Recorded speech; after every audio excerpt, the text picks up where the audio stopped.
You are in for a treat. You're about to meet Jenny. Jenny is a lovely American woman who went to the country of Hungary to learn more about her grandmother's Hungarian heritage. But something happened while she was there.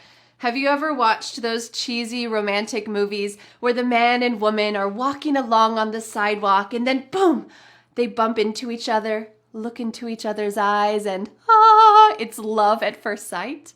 Well, this really happened to Jenny while she was traveling abroad. In this conversation, you'll hear fast English, you'll hear long sentences, you'll hear incomplete sentences. This is real life conversational English. Some parts will be difficult to understand, some parts will be easy to understand. This is a good test, and I've added full subtitles so that you can follow along during the conversation. If you enjoyed today's lesson, I want to let you know that this is a sample of my course, the Fearless Fluency Club. You're welcome to join me and thousands of other motivated English learners. Plus, you'll meet 47 native English speakers, have weekly live streamed lessons with me, and have weekly Zoom calls with other wonderful English learners. Right now, you can get a $550 off coupon for this course, but I'll tell you more about that at the end of this lesson. All right, let's jump into the conversation with Jenny. She was just telling me how she went to Hungary for 2 weeks and she was about to go back home to the US when something happened. Well, put on your fast English speaking helmets and let's watch this clip from the conversation. It was an incredible 2.5 weeks, and so we were leaving on a Sunday, and on a Friday night, my cousin was like, Jenny, I want to, having a goodwill or a farewell party for you at the bar, let's go. And I was like, no, I just want to stay home, I don't want to go. And my aunt was like, Jenny, in Hungary, she was like, you need to be with the young people, go. Go. And I was like, okay, all right. So I went, and that's how I met Adam, my husband. That's amazing. So what was that? What happened when you walked into the bar and you saw him? Yes. So the last place I was expecting was that. I was like, kind of a little, I turned up my nose a little bit. I was a little, looking back. Yeah. Young. Yeah. And I was like, I don't know anybody. So Adam walks in and I'm like, hold up, who is this guy? This guy's cute. So I go up to him because it's cool to be from America. Like, some people find it cool. Certainly, I've experienced that too as I travel. You know what I mean. Whoa, I met someone from America. And it's like, God. I'm just a normal person, but okay. But I kind of, so I watched, I'm like, hey, I'm Jenny from America. Nice to meet you. You should be my friend because I'm from America. Yeah, I was just like super sly, like smooth, and That's funny. He didn't speak the best of English, so Adam grew up learning German, and so he's trilingual. But his English was good, but it wasn't great.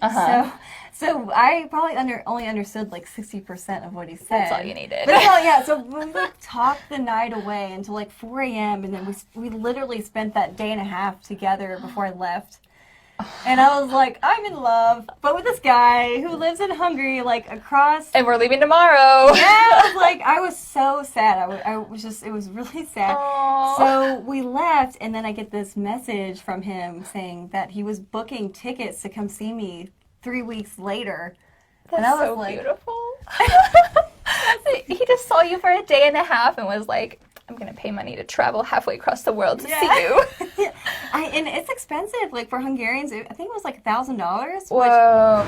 All right, how'd you do? Well, you just heard the beginning of Jenny's incredible cross-cultural love story with her Hungarian husband. There's so much more that happens in this conversation, and if you want to find out, well, you have to join the Fearless Fluency Club. In that conversation, we highlighted 3 key vocabulary phrases that I want you to be able to use yourself. So let's jump into the vocabulary lesson where my husband Dan and I will explain those 3 phrases. Now, usually in the Fearless Fluency Club, we learn about 15 to 17 phrases per conversation, but this is just a sample. So let's dive into those 3 key phrases so that you can use them yourself. Let's go. The last something. We are not talking about a final in a series. Here we're talking about something that is unexpected or an unlikely occurrence. So, for example, in the conversation with Jenny, she said that when she went to the bar, it was the last place that she expected to meet her future husband. It was the last place. We could replace the word place and say, he is the last person I expected to, what could we say with that? Marry?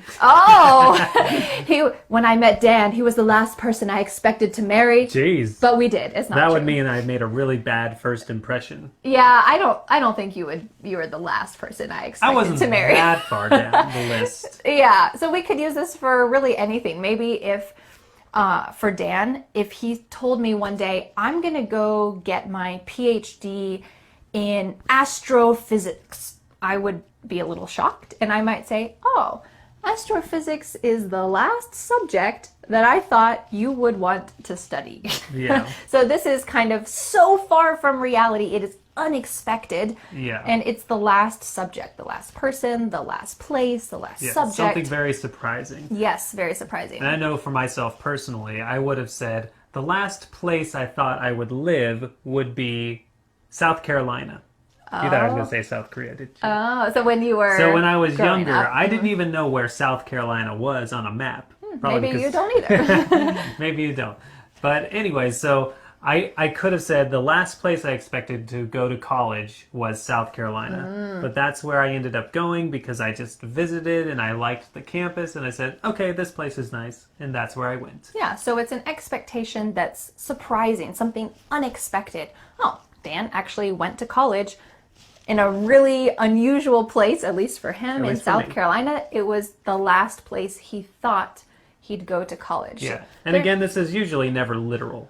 Yeah. Speaking of literally. It's not the last. Yeah, it's not really the last. On a because list. Sometimes that's not even possible to know. The last of what? Yeah, Right. Jenny didn't have a list of places where she thought she'd meet her future husband. Yeah. In the bar was the last one. Now, this is just figurative. Yeah, it's a very casual expression. All right, let's watch the clip from the conversation.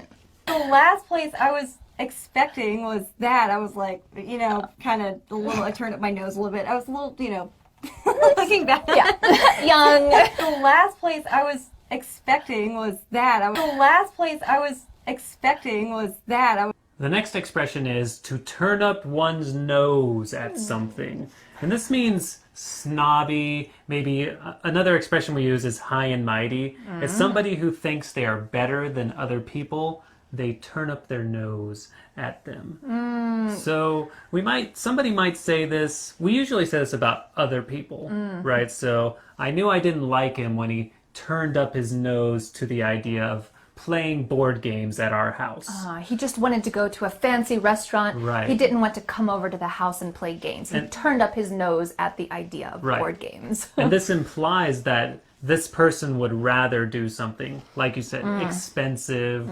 Although it doesn't necessarily have to be expensive, it just has to be either expensive or cool. Yeah, I just think your idea is lesser, Dumb. is not as good. Little people do that. Yeah, so it's quite interesting because in the conversation with Jenny, she said that she turned up her nose. She was talking about Yeah, herself. she was talking about herself. She said, I turned up my nose, but then she said a little bit.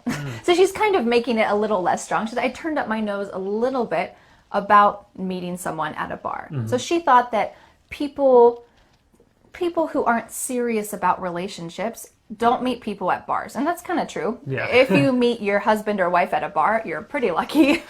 So she was saying, I kind of thought that that's not for me. I want to I'm meet better my than husband that. in a better place. Yeah.